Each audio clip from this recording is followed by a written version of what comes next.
فرزند زہرا یہ حالات برے ہیں۔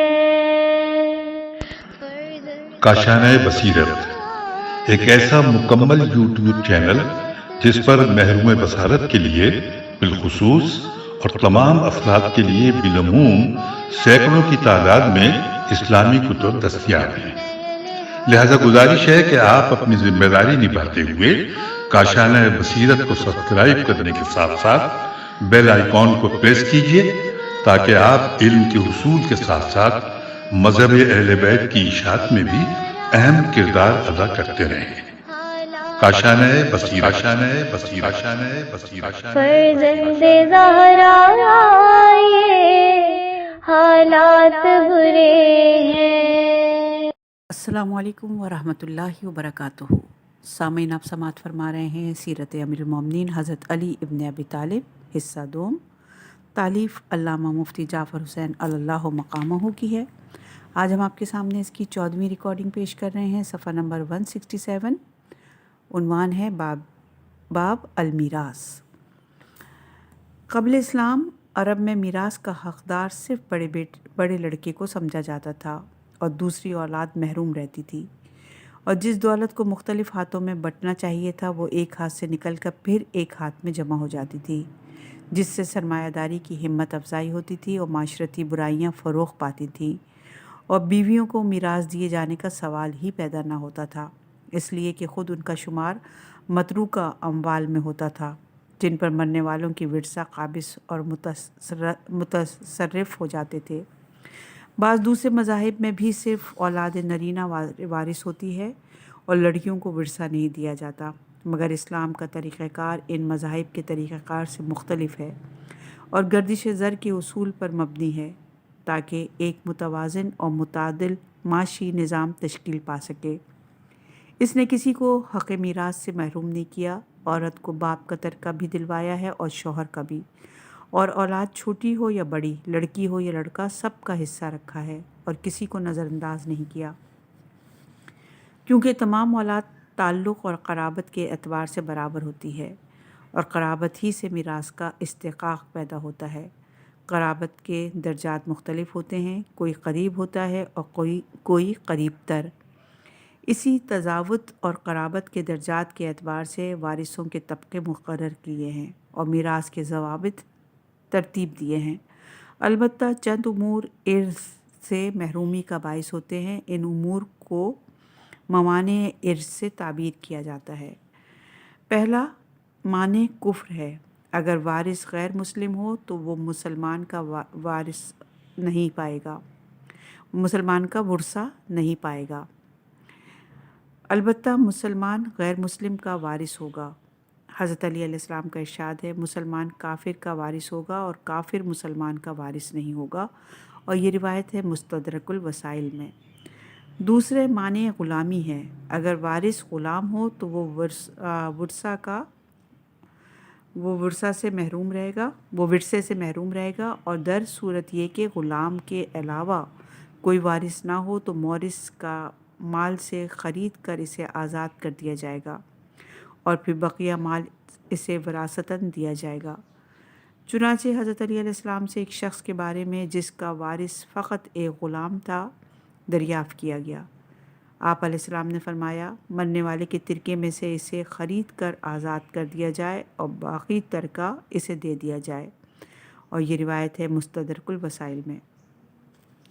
اگر میراث کے تقسیم ہونے سے پہلے کافر مسلمان ہو جائے یا غلام آزاد کر دیا جائے تو انہیں میراث دی جائے گی۔ چنانچہ حضرت علی علیہ السلام سے ان کے بارے میں پوچھا گیا تو آپ نے فرمایا، وہ دونوں ترکے میں حصہ پائیں گے اگرچہ ان کا اسلام اور آزادی مورث کے مرنے کے بعد ہو، بشرطے کہ میراث تقسیم نہ ہوئی ہو، اور اگر تقسیم ہو چکی ہو تو پھر ان کا حصہ نہیں ہوگا، اور یہ روایت بھی مستدرک الوسائل میں ہے۔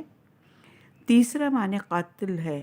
اگر وارث اپنے مورث کو عمداً قتل کر دے تو ورثے سے محروم قرار پائے گا۔ چنانچہ حضرت علی علیہ السلام کا ارشاد ہے، قاتل مقتول کا وارث نہیں ہوگا، اور یہ روایت بھی مستدرک الوسائل میں ہے۔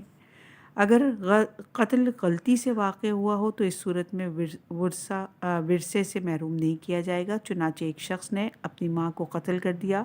حضرت علی نے اس کے بارے میں پوچھا گیا تو آپ نے فرمایا اگر ماں کو غلطی سے قتل کر دیا ہے تو اس کا وارث ہوگا، اور اگر جان بوجھ کر قتل کیا ہے تو وارث نہیں ہوگا۔ اور یہ روایت استفسار میں موجود ہے۔ قرابت اور عزیزداری کی بنا پر ورثہ پانے والوں کے 3 طبقے ہیں۔ پہلا طبقہ ماں باپ اور بیٹا بیٹی ہیں، اور اگر بیٹا بیٹی نہ ہو تو ان کی اولاد ان کے قائم مقام ہوگی۔ ان میں سے کسی ایک فرد کے ہوتے ہوئے کوئی اور ترکے کا حقدار نہ ہوگا، البتہ بیوی شوہر کے ترکے میں سے اور شوہر بیوی کے ترکے میں سے مقررہ حصہ لے گا۔ حضرت علی علیہ السلام کا ارشاد ہے، اولاد کے ساتھ ماں باپ، بیوی اور شوہر کے علاوہ اور کوئی ورثہ نہ پائے گا، اور یہ روایت وافی میں۔ اگر مرنے والے کا صرف ایک لڑکا ہو تو تمام مال اسے ملے گا۔ حضرت علی علیہ السلام فرماتے ہیں اگر مرنے والا ایک لڑکے کے علاوہ کوئی وارث نہ چھوڑے تو وہ تمام مال اس لڑکے کو ملے گا، اور یہ روایت ہے مستدرک الوسائل میں۔ اگر مرنے والے کی اکیلی لڑکی ہے تو اسے آدھا ترکہ مقررہ حصے کی بنا پر اور آدھا حصہ قرابت کی بنا پر دیا جائے گا۔ حضرت علی علیہ السلام فرماتے ہیں کہ اگر مرنے والا ایک لڑکی چھوڑ جائے تو اسے نصف حصہ مقررہ حصے کی بنا پر اور بقیہ نصف حصہ قرابت کی بنا پر ملے گا، اور یہ روایت بھی مستدرک الوسائل میں ہے۔ اگر 2 یا 2 سے زیادہ لڑکیاں ہوں تو انہیں ترکہ میں سے 2/3 مقررہ حصے کی بنا پر اور بقیہ 1/3 قرابت کی بنا پر دی جائے گی۔ حضرت علی علیہ السلام کا ارشاد ہے کہ اگر 2 بیٹیاں چھوڑ جائے تو ان میں سے ہر ایک کو 1/4 مقررہ حصے کی بنا پر جیسا کہ قرآن مجید میں دی جائے گی، جیسے قرآن مجید میں ہے ایسے دی جائے گی، اور بقیہ 1/4 قرابت کی بنا پر، اور یہ روایت بھی مستدرک الوسائل میں موجود ہے۔ اہل سنت کے نزدیک ایک لڑکی کو اس کا مقررہ حصہ نصف اور 2 یا 2 سے زیادہ لڑکیوں کو ان کا مقررہ حصہ 2/3 دینے کے بعد بقیہ پدری رشتہ داروں میں تقسیم کیا جائے گا۔ اس کا نام تعصیب ہے جو مذہب شیعہ میں باطل ہے۔ حضرت علی علیہ السلام فرماتے ہیں اگر کسی وارث کا حصہ مقرر ہو تو فریضے سے زائد کا بھی وہی حقدار ہوگا، اور یہ روایت وافی میں ہے۔ اگر کسی کی اولاد نہ ہو اور وارث صرف ماں باپ ہوں تو ترکے کو 3 حصوں میں تقسیم کر کے 2/3 باپ کو اور 1/3 ماں کو دیا جائے گا۔ حضرت علی علیہ السلام فرماتے ہیں رسول اللہ صلی اللہ علیہ وآلہ وسلم کا ارشاد ہے کہ جب کوئی شخص ماں باپ چھوڑ جائے تو ماں کا حصہ 1/3 اور باپ کا حصہ 2/3 ہوگا، اور یہ روایت ہے مستدرک الوسائل میں۔ اگر ماں باپ کے ساتھ مرنے والے کے 2 بھائی یا 4 بہنیں یا 1 بھائی اور 2 بہنیں حقیقی یا پدری ہوں تو اگرچہ ماں باپ کی موجودگی کی وجہ سے انہیں کچھ نہیں ملے گا، مگر ان کا وجود ماں کے لیے 1/3 ترکے سے مانے ہوگا۔ اس صورت میں ماں کو 6واں حصہ اور باپ کو بقیہ 5 حصے دیے جائیں گے۔ حضرت علی علیہ السلام کا ارشاد ہے مرنے والے کی اولاد اور بھائی ماں کے لیے 1/3 سے مانے ہوتے ہیں، اور یہ روایت وافی میں موجود ہے۔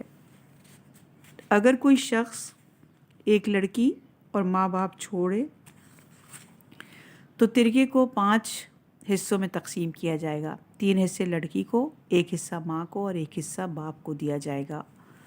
حضرت علی علیہ السلام کا ارشاد ہے کہ مال کو 5 حصوں میں تقسیم کیا جائے گا۔ 3 حصے لڑکی کو، 1 حصہ باپ کو اور 1 حصہ ماں کو ملے گا، اور یہ وسائل شیعہ میں موجود ہے۔ اگر کوئی شخص ایک لڑکی اور باپ چھوڑے تو ترکے کو 4 حصوں میں تقسیم کیا جائے گا۔ 3 حصے لڑکی کو اور 1 حصہ باپ کو دیا جائے گا۔ حضرت علی علیہ السلام کا ارشاد ہے کہ مال کو 4 حصوں میں تقسیم کیا جائے گا۔ 3 حصے لڑکی کو اور 1 حصہ باپ کو ملے گا، اور یہ روایت وسائل شیعہ میں ہے۔ اگر کوئی شخص ایک لڑکی اور مال چھوڑے تو ترکے کو 4 حصوں میں تقسیم کر کے 3 حصے لڑکی کو اور 1 حصہ ماں کو دیا جائے گا۔ حضرت علی علیہ السلام کا ارشاد کہ ترکے کو 4 حصوں میں تقسیم کیا جائے گا۔ 3 حصے لڑکی کو اور 1 حصہ ماں کو ملے گا، اور یہ روایت بھی وسائل شیعہ میں ہے۔ اگر کوئی عورت شوہر، ماں اور باپ چھوڑے تو اس کے ترکے کو 6 حصوں میں تقسیم کیا جائے گا۔ 3 حصے شوہر کو اور 2 حصے ماں کو ملیں گے اور باقی 1 حصہ باپ کو دیا جائے گا۔ حضرت علی علیہ السلام کا ارشاد ہے، جو عورت مر جائے اور اپنے پیچھے شوہر اور ماں باپ چھوڑ جائے تو اس کے ترکے میں سے شوہر کو 6 حصوں میں سے آدھا، ماں کو تہائی اور باپ کو چھٹا حصہ ملے گا، اور یہ روایت وافی میں ہے۔ اگر وارثوں میں ماں باپ اور 2 یا 2 سے زائد لڑکیاں اور شوہر یا بیوی ہو تو شوہر کو اس کا 1/4 حصہ یا بیوی کو اس کا 8واں حصہ اور ماں اور باپ ہر ایک کو چھٹا حصہ دیا جائے گا اور باقی لڑکیوں میں برابر تقسیم کر دیا جائے گا۔ چنانچہ عبیدہ سلیمانی کہتے ہیں کہ حضرت نے 2 لڑکیوں کی موجودگی میں شوہر کو 1/4 حصہ اور ماں باپ کو چھٹا حصہ دیا اور باقی دونوں لڑکیوں کو دے دیا۔ یہ روایت وسائل شیعہ میں ہے۔ ان حصص کی تقسیم کا طریقہ یہ ہوگا کہ ترکے کو 24 حصوں میں تقسیم کیا جائے گا۔ 6 حصے شوہر کو، 4 حصے باپ کو، 4 حصے ماں کو اور 10 حصے دونوں لڑکیوں کو دیے جائیں گے جو ان میں مساوی تقسیم ہوں گے۔ اگر شوہر کے بجائے بیوی ہو تو 24 حصوں میں سے 3 حصے بیوی کو، 4 حصے باپ کو، 4 حصے ماں کو اور باقی 13 حصے دونوں لڑکیوں میں برابر تقسیم کر دیے جائیں گے۔ مقررہ حصص کے اعتبار سے ماں باپ کا حصہ 1/3 اور 2 یا 2 سے زائدہ لڑکیوں کا حصہ 2/3 ہوتا ہے، مگر انہیں ان کا مقررہ حصہ دے دینے کے بعد بیوی یا شوہر کے لیے کچھ نہیں بچتا، لہٰذا اس کمی کو پورا کرنے کے لیے لڑکیوں کے حصے میں سے شوہر یا بیوی کے حصے کے بقدر کمی کر کے شوہر یا بیوی کا حصہ نکالا جاتا ہے۔ چنانچہ پہلی صورت میں شوہر کی شمولیت کی وجہ سے لڑکیوں کے حصے میں سے 6 حصوں کی اور دوسری صورت میں بیوی کی شمولیت کی وجہ سے 3 حصوں کی کمی کر دی گئی ہے۔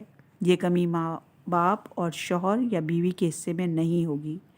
اہل سنت کے نزدیک اس کمی کو پورا کرنے کا طریقہ یہ ہے کہ اصل فریضے کو بڑھا کر تمام ورثہ کے حصوں میں کمی کر دی جاتی ہے تاکہ بیوی یا شوہر کا حصہ نکل سکے۔ مثلاً جب ماں باپ اور 2 لڑکیوں کے ساتھ بیوی ہو تو اصل ترکے کو 24 پر تقسیم کرنے کے بجائے اس میں 3 کا اضافہ کر کے 27 سے قرار دے دیے جاتے ہیں، جن میں سے 8 ماں باپ کو، 16 دونوں لڑکیوں کو اور 3 حصے بیوی کو دے کر تقسیم حصص کی تکمیل کر لی جاتی ہے۔ مگر اصل فریضے پر 3 بڑھا دینے کے نتیجے میں ہر ایک کے حصے میں کمی واقع ہوگی۔ یہ کمی جو وارثوں کے حصے میں ہوتی ہے اول کہلاتی ہے، اور اول عین واو لام، اور اول مذہب امامیہ میں باطل ہے۔ ام المومنین علیہ السلام کا ارشاد ہے، تمام ورثہ کے حصے میں کمی نہیں کی جاتی، اور یہ روایت وافی میں۔ اگر میت کے ورثہ میں ماں کے ساتھ حقیقی یا پدری یا مادری بھائی ہوں تو تمام ترکہ ماں کو ملے گا اور بھائیوں کو طبقہ مابعد میں ہونے کی بنا پر کچھ نہیں ملے گا۔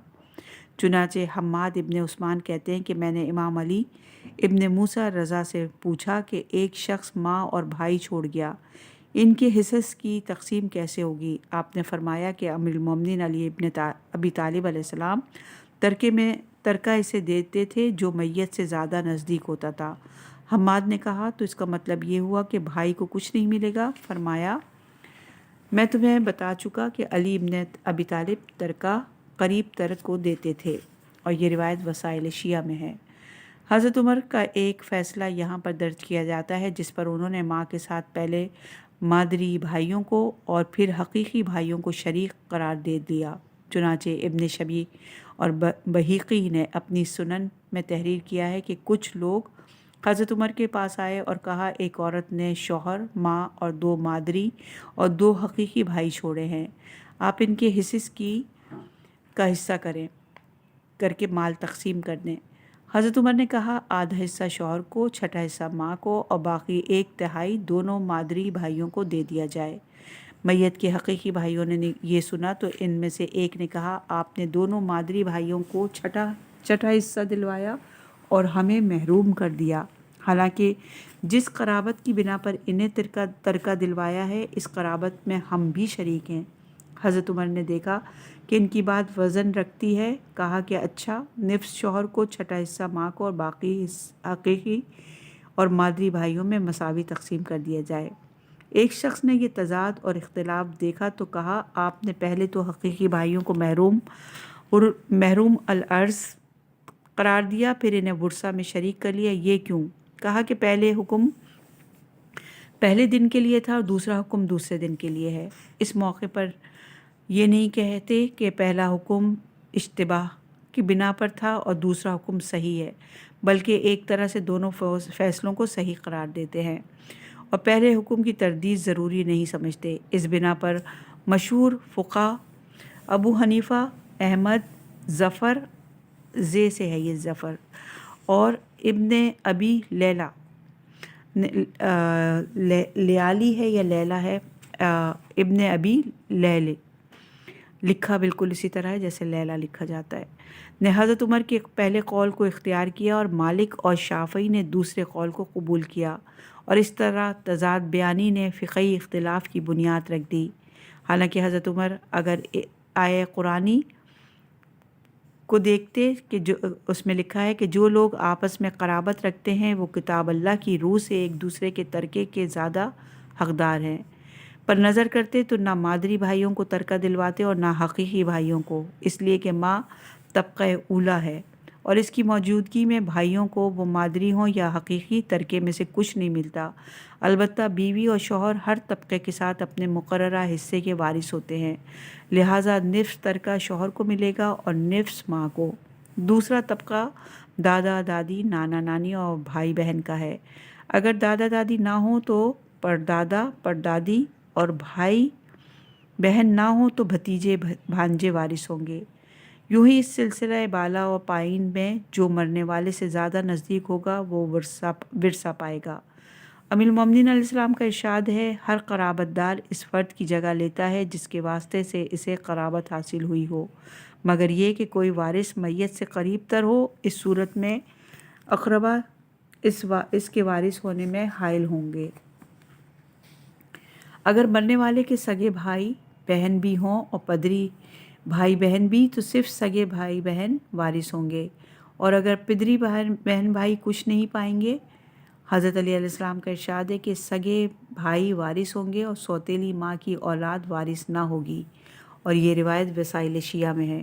اگر بھائی کے ساتھ دادا بھی ہو تو دونوں نفس کے نفس وارث ہوں گے، اور اگر دادا کے ساتھ متعدد بھائی ہوں تو سب کا حصہ مساوی ہوگا۔ چنانچہ ابن عباس کہتے ہیں، علی بن ابی طالب نے 6 بھائیوں اور دادا کی میراث کے بارے میں مجھے تحریر فرمایا کہ میں دادا کو وہی حصہ دوں جو ہر بھائی کا حصہ ہے، اور یہ روایت وسائل شیعہ میں ہے۔ اگر سگے بھائی نہ ہوں تو پدری بھائی دادا کے ساتھ برابر کے وارث ہوں گے۔ چنانچہ امام جعفر صادق علیہ السلام فرماتے ہیں کہ حضرت علی علیہ السلام دادا کے ساتھ پدری بھائی کو وارث قرار دیتے تھے، اور یہ روایت وافی میں ہے۔ اگر میت کے بھائی بہن نہ ہوں تو ان کی اولاد وہ حصہ لے گی جو ان کے ماں باپ کا تھا۔ چنانچہ امام جعفر صادق علیہ السلام فرماتے ہیں کہ علی علیہ السلام دادا کے ساتھ بھتیجے کو اس کے باپ کا حصہ دلواتے، اور یہ روایت وافی میں ہے۔ اگر دادا کے ساتھ ایک مادری بھائی یا بہن ہو تو اسے چھٹا حصہ دیا جائے گا اور باقی دادا کو، اور اگر متعدد ہوں تو انہیں 1/3 دیا جائے گا اور 2/3 دادا کو۔ حضرت علی علیہ السلام کا ارشاد ہے، دادا کے ساتھ مادری بھائیوں کو 1/3 ترکہ دیا جائے گا، اور یہ روایت وسائل شیعہ میں ہے۔ تیسرے طبقے میں چچا، پھوپھی، ماموں اور خالہ ہیں۔ اگر پہلے اور دوسرے طبقے کے وارث نہ ہوں تو انہیں میراث ملے گی۔ اگر مرنے والے کے وارث صرف چچا اور ماموں ہوں تو 2/3 ترکہ چچا اور 1/3 ماموں کو ملے گا۔ چنانچہ حضرت علی علیہ السلام سے دریافت کیا گیا کہ ایک شخص مر گیا اور اس نے چچا اور ماموں چھوڑے، اس کا ترکہ کیسے تقسیم ہوگا؟ فرمایا کہ 2/3 چچا کو، 1/3 ماموں کو دی جائے گی، اور یہ مستدرک الوسائل میں موجود ہے۔ اگر مرنے والے کے وارث پھوپھی اور خالہ ہوں تو 2/3 پھوپھی اور 1/3 خالہ کو دی جائے گی۔ حضرت علی علیہ السلام کا ارشاد ہے، 2/3 پھوپھی اور 1/3 خالہ پائے گی، اور یہ روایت مستدرک الوسائل میں ہے۔ اگر مرنے والے کے چچا، پھوپھی، ماموں اور خالہ نہ ہوں تو ان کا حصہ ان کی اولاد کو ملے گا، البتہ اگر کسی کا باپ کی طرف سے چچا ہو اور ایسے چچا کی اولاد بھی ہو جو ماں باپ دونوں کی طرف سے چچا ہوتا ہے تو اس صورت میں ترکہ صرف سگے چچا کی اولاد کو ملے گا۔ چنانچہ حضرت علی علیہ السلام کا ارشاد ہے، پدری اور مادری رشتہ داروں سے زیادہ نزدیک ہوتے ہیں، اور یہ روایت ہے وسائل شیعہ میں۔ شوہر اور بیوی ہر طبقے میں ایک دوسرے کے وارث ہوتے ہیں۔ اگر شوہر کے اولاد ہو تو اس کے ترکے میں سے بیوی کو 8واں حصہ اور اولاد نہ ہو تو 4تھائی حصہ دیا جائے گا۔ حضرت علی علیہ السلام کا ارشاد ہے، شوہر کا حصہ نصف ترکے سے زائد نہیں ہوتا اور 1/4 سے کم نہیں ہوتا، اور عورت کا حصہ 1/4 سے زائد اور 8ویں حصے سے کم نہیں ہوتا، اور یہ روایت وسائل شیعہ میں ہے۔ اگر بیویاں متعدد ہوں تو 1/4 یا 8ویں حصے کو ان پر مساوی تقسیم کیا جائے گا۔ حضرت علی علیہ السلام کا ارشاد ہے کہ اگر بیویاں 4 یا اس سے کم ہوں تو ان کے مقررہ حصے میں سب کا حصہ مساوی ہوگا، اور یہ روایت ہے وسائل شیعہ میں۔ اگر بیوی کے علاوہ کوئی وارث نہ ہو تو بیوی صرف اپنا مقررہ حصہ لے گی اور باقی 3/4 حق امام علیہ السلام ہے، اور اگر وارث صرف شوہر ہو تو وہ تمام ترکہ لے گا۔ چنانچہ حضرت علی علیہ السلام کا ارشاد ہے کہ اگر شوہر کے علاوہ کوئی اور وارث نہ ہو تو وہ تمام مال لے گا، اور یہ روایت وافی میں ہے۔ اگر شوہر نے بیوی سے مجامعت نہ کی ہو کہ جب بھی شوہر بیوی کا اور بیوی شوہر کی وارث ہوگی۔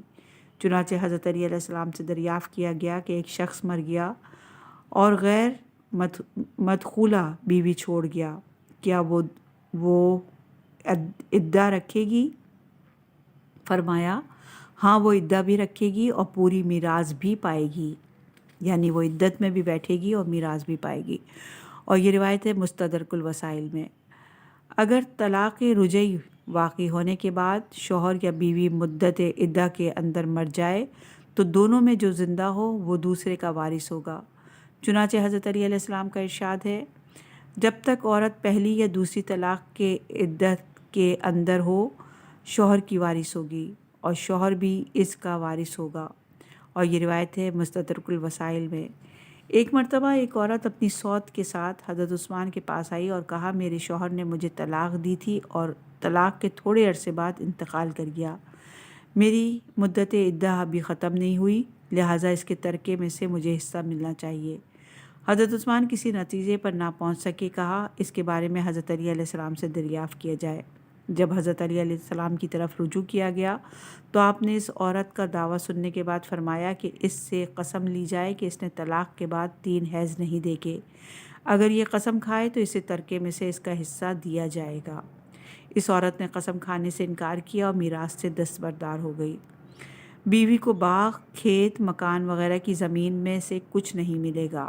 حضرت علی علیہ السلام کا ارشاد ہے، شوہر اگر بیوہ چھوڑ کر مر جائے تو اسے شوہر کی زمین سے ترکہ نہیں ملے گا، اور یہ روایت وسائل شیعہ میں ہے۔ اگر وارثوں میں کوئی ہجڑا ہو اور یہ معلوم نہ ہو سکے کہ وہ مردوں میں شامل ہے یا عورتوں میں، تو اگر وہ مردانہ وضو سے پیشاب کرتا ہو تو اسے مرد قرار دے، اگر کہ مردوں والا حصہ نہ دیا جائے گا، اور زنانہ وضو سے پیشاب کرتا ہو تو اسے عورتوں والا حصہ دیا جائے گا۔ چنانچہ امام جعفر صادق علیہ السلام فرماتے ہیں کہ امیر المومنین علیہ السلام ہجڑے کو جس عضو سے پیشاب کرتا تھا اس کے اعتبار سے میراث دیتے تھے، اور یہ روایت وسائل شیعہ میں ہے۔ ایک مرتبہ چند شامی حضرت کے پاس آئے اور عرض کیا، ہم ایک الجھن میں پڑے ہوئے ہیں، آپ سے اس کا حل چاہتے ہیں۔ فرمایا، وہ الجھن کیا ہے؟ کہا، ہمارا باپ مال کثیر چھوڑ کر مر گیا اور ہم چند بھائی ہیں، ان میں سے ایک کے اندر عورت اور مرد دونوں کی علامتیں موجود ہیں، ہم نے اسے دوسرے بھائیوں سے آدھا حصہ دینا چاہا مگر وہ مصر ہے کہ اسے دوسرے بھائیوں کے مساوی حصہ دیا جائے۔ فرمایا کہ تم نے اس کا حل معاویہ سے بھی دریافت کیا ہے؟ کہا، ہم ان کے پاس گئے تھے مگر وہ کوئی فیصلہ نہ کر سکا اور ہمیں مشورہ دیا کہ آپ علیہ السلام کی طرف رجوع کریں اور یہ ظاہر نہ کریں کہ ہم ان کے ایما سے آپ کے ہاں آئے ہیں۔ حضرت نے یہ سنا تو فرمایا، ان لوگوں پر اللہ کی پھٹکار ہو جو ہمارے فیصلوں پر تو راضی ہو جاتے ہیں اور دین کے سلسلے میں ہم پر طعن و تشیح کرتے ہیں۔ اور یہ روایت مستدرک الوسائل میں ہے۔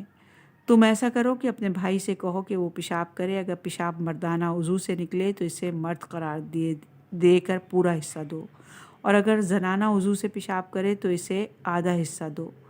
جب ایسا کیا گیا تو اس نے مردانہ وضو سے پیشاب کیا، جس پر حضرت نے اسے دوسرے بھائیوں کے برابر میراث کا حقدار قرار دیا۔ اگر مردانہ اور زنانہ دونوں جگہوں سے پیشاب نکلتا ہو تو پھر جس عضو سے پہلے پیشاب نکلتا ہو اس کے مطابق اسے میراث دی جائے گی۔ حضرت علی علیہ السلام کا ارشاد ہے کہ اگر دونوں جگہوں سے پیشاب کرے تو اس کے عضو کا اعتبار کیا جائے کہ جس سے پہلے پیشاب نکلے، اور یہ روایت بھی مستدرک الوسائل میں ہے۔ اگر ان علامات سے تشخیص نہ ہو سکے اور یہ طے نہ کیا جا سکے کہ وہ مردوں کے زمرے میں شمار ہوتا ہے یا عورتوں کے، تو ایک دفعہ اسے مرد فرض کر کے اور ایک دفعہ عورت فرض کر کے حصہ نکالا جائے، پھر ان دونوں حصوں کا نصف اسے دے دیا جائے۔ مثلاً کسی وارث کا ایک لڑکا ہو اور ایک ہجڑا، تو اس ہجڑے کو پہلے لڑکا ہونے کی صورت میں 12واں حصے میں سے 6 حصے ملتے ہیں اور لڑکی ہونے کی صورت میں 4 حصے ملتے ہیں۔ لہٰذا پہلے سے 6 حصوں کا نصف یعنی 3 حصے دیے جائیں، پھر 4 حصوں کا نصف یعنی 2 حصے دیے جائیں۔ اس طرح لڑکے کو 7 حصے اور ہجڑے کو 5 حصے ملیں گے۔ حضرت علی علیہ السلام کا ارشاد ہے اگر دونوں جگہوں سے ایک ساتھ پیشاب نکلتا ہو تو اسے آدھا حصہ مرد کی میراث کا اور آدھا حصہ عورت کی میراث کا دیا جائے گا۔ اور یہ روایت بھی مستدرک الوسائل میں موجود ہے۔ اگر ہجڑا پیدا ہونے کے بعد مر جائے اور پیشاب کرنے کی نوبت ہی نہ آئے تو اس صورت میں عورت اور مرد دونوں کا حصے کا نصف اس کی طرف منتقل کیا جائے گا۔ حضرت علی علیہ السلام کا ارشاد ہے اگر کسی ایک جگہ سے بھی پیشاب نہ کرے یہاں تک کہ مر جائے تو آدھی میراث عورت کے اعتبار سے اور آدھی میراث مرد کے اعتبار سے اس کی طرف منتقل ہو جائے گی۔ اور یہ روایت وسائل شیعہ میں اگر کسی مولود کے 2 سر اور 1 دھڑ ہو اور اگر دونوں سر ایک ساتھ بیدار ہوں تو ایک کی ورنہ 2 کی میراث پائے گا۔ چنانچہ حضرت علی علیہ السلام کے دور خلافت میں ایک بچہ پیدا ہوا جس کے 2 سر تھے۔ آپ علیہ السلام سے دریافت کیا گیا کہ وہ میراث کے سلسلے میں ایک تصور ہوگا یا 2؟ فرمایا کہ جب وہ سوئے تو شور مچا کر اسے بیدار کرو، اگر ان میں سے ایک سوتا رہے اور ایک جاگ اٹھے تو 2 کی میراث پائے گا، اور اگر دونوں سر بیک وقت بیدار ہوں تو 1 کی میراث پائے گا۔ اگر 2 یا چند افراد جن میں باہمی توارث ہو ڈوب کر یا کسی دیوار کے نیچے دب کر مر جائیں اور یہ معلوم نہ ہو سکے کہ پہلے کون مرا ہے تو انہیں آپس میں ایک دوسرے کا وارث قرار دے کر ان کا مقررہ حصہ ان کی طرف منتقل کر دیا جائے گا جو مرنے والوں کے زندہ وارثوں میں تقسیم ہوگا۔ چنانچہ ایک مرد اور اس کی بیوی گھر کی چھت بیٹھنے سے ہلاک ہو گئے۔ حضرت علی علیہ السلام سے ان کی میراث کے بارے میں دریافت کیا گیا تو آپ نے فرمایا دونوں ایک دوسرے کے وارث ہوں گے۔ اور یہ روایت وسائل شیعہ میں ہے۔ یہ باہمی توارث صرف اس مال میں ہوگا جو مرنے سے پہلے ان کی ملکیت میں تھا، اور وہ مال جو اب ان کی طرف منتقل ہوا ہے اس میں توارث نہیں ہوگا۔ چنانچہ ایک ہی گھر کے چند افراد دریا میں غرق ہو گئے۔ حضرت سے میراث کے بارے میں پوچھا گیا تو آپ نے فرمایا ان میں سے ہر ایک دوسرے کا وارث ہوگا، لیکن جو مال اب ان کی طرف منتقل ہوا ہے اس میں ایک دوسرے کا وارث نہیں ہوگا۔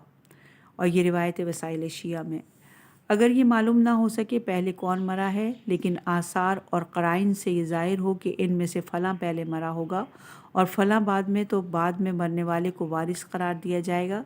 چنانچہ ایک عورت اور ایک مرد طاعون کے مبتلا ہو کر ایک بستر پر مردہ پائے گئے، اس صورت میں کہ مرد کے ہاتھ پیر عورت کے اوپر تھے۔ عورت نے اس عورت کی میراث مرد کو منتقل کی اور فرمایا مرد عورت کے بعد مرا ہے۔ اور یہ روایت ہے وسائل شیعہ میں۔ یہ بظاہر اس لیے کہ مرد کے ہاتھ پیر کا عورت کے اوپر ہونا اس امر کا قرینہ تھا کہ وہ بعد میں مرا ہے۔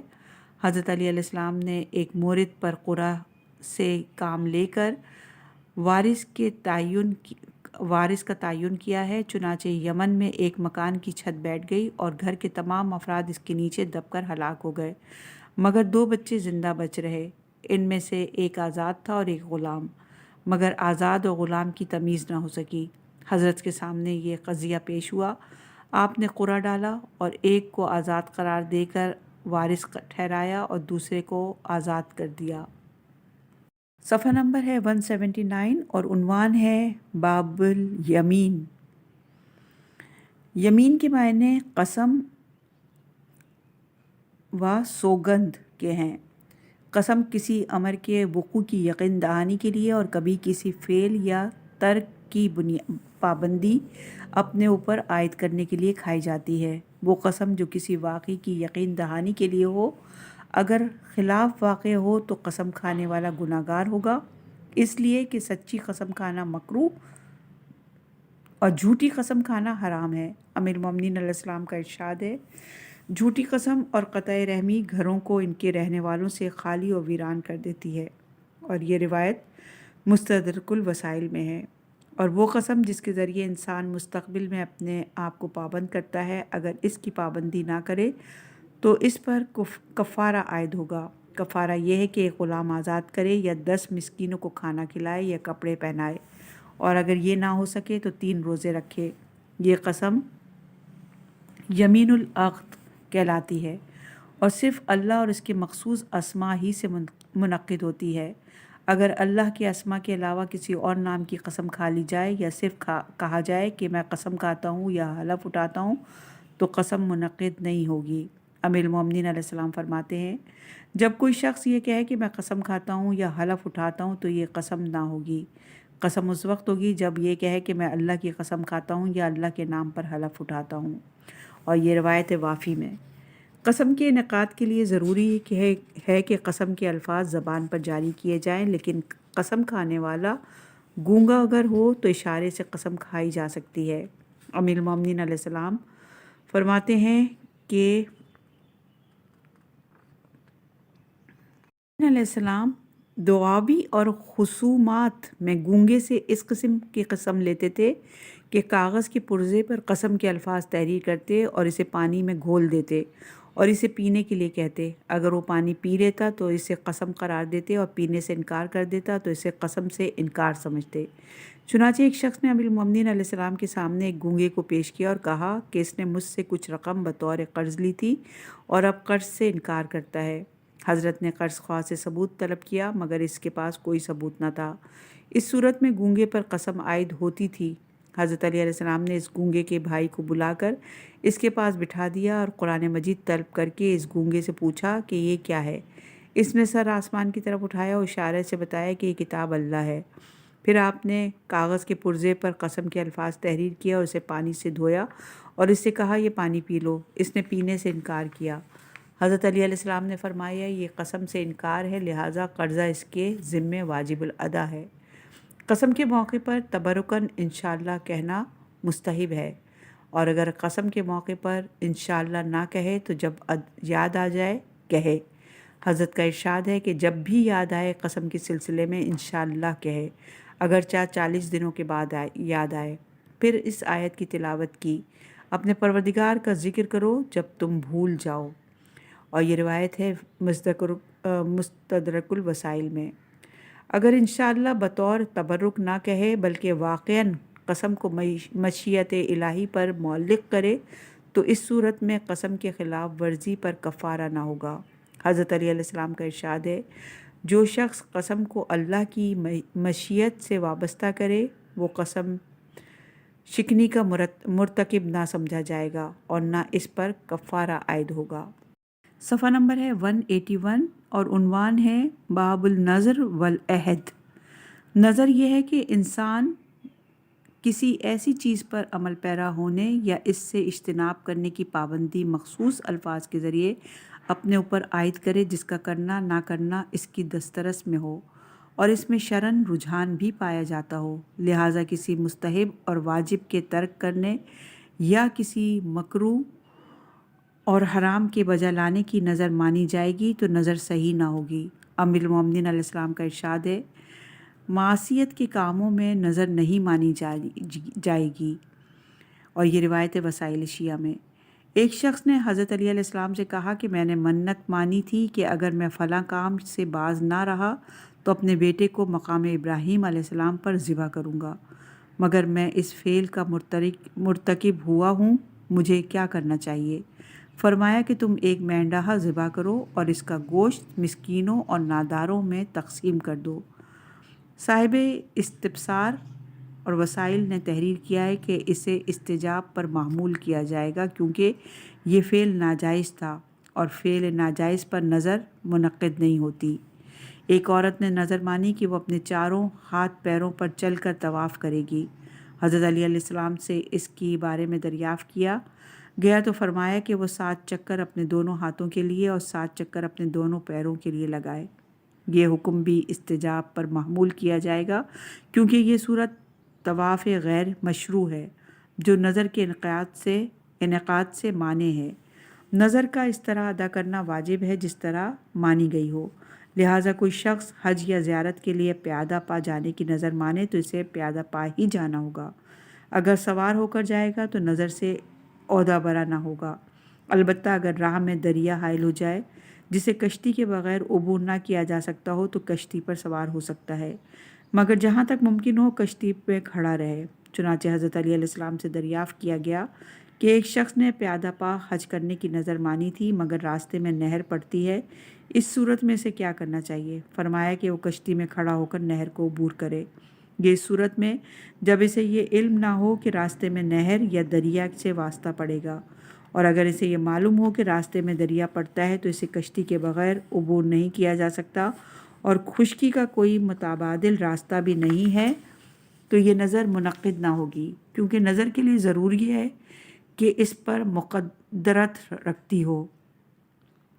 اگر روزہ، نماز یا صدقے کی نظر مانے اور تعداد یا مقدار کے تعین نہ کرے تو اتنی مقدار یا تعداد میں اسے ادا کرے جس پر روزہ، نماز یا صدقہ صادق آ سکے۔ مثلاً روزے کی نظر مانے اور عدد کا تعین نہ کرے تو ایک روزہ رکھنا، یا نماز کی نظر مانے تو 2 رکعت نماز پڑھ لینا، یا صدقے کی منت مانے تو کسی مسکین کو 1 روٹی دے دینا نظر سے عہدہ برا ہونے کے لیے کافی ہے۔ اور اگر صرف نظر مانے اور کسی شے کو تعین نہ کرے تو اس صورت میں مذکورہ چیزوں میں سے کسی ایک پر عمل کرنا کافی ہے۔ چنانچہ ام المومنین علیہ السلام سے دریافت کیا گیا کہ ایک شخص نے نظر مانی اور کسی چیز کا تعین نہ کیا، اسے کیا کرنا چاہیے؟ آپ نے فرمایا کہ چاہے 2 رکعت نماز پڑھ لے، چاہے 1 دن روزہ رکھے اور چاہے 1 روٹی صدقہ کر دے، اور یہ روایت وسائل شیعہ میں ہے۔ صاحب وسائل نے اسے اشتباب پر محمول کیا ہے۔ ایک شخص نے نظر مانی کہ وہ ایک ہین یعنی 1 وقت تک روزہ رکھے گا مگر ہین کے تعین نہ کیا۔ حضرت نے فرمایا کہ وہ 6 ماہ روزے رکھے اور اس آیت کی تلاوت کی کہ وہ اپنے پروردگار کے حکم سے ہمہ وقت پھل دیتا ہے، اور یہ 6 مہینے کا عرصہ ہوتا ہے۔ عہد یہ ہے کہ اللہ کے نام پر کسی کام کے انجام دینے یا ترک کرنے کی پابندی اپنے اوپر عائد کرے، اگرچہ وہ امر مباح ہو، اس لیے کہ عہد میں رجحان کا اعتبار نہیں ہے۔ تاہم جس چیز کا عہد کیا جائے اس کی سمت مخالف کو اس سے اولی اور بہتر نہ ہونا چاہیے۔ عہد کے احکام بھی وہی ہیں جو نظر کے ہیں، اور اس کی پابندی بھی اسی طرح لازم ہے جس طرح نظر کی پابندی واجب ہے۔ حضرت علی علیہ السلام کا ارشاد ہے، ایمان کی علامتوں میں ایک علامت وفائے عہد ہے، اور یہ روایت ہے مستدرک الوسائل میں۔ اگر کوئی شخص اپنے ارادے اور اختیار سے نظر یا عہد پر عمل نہ کرے تو اس پر کفارہ عائد ہوگا۔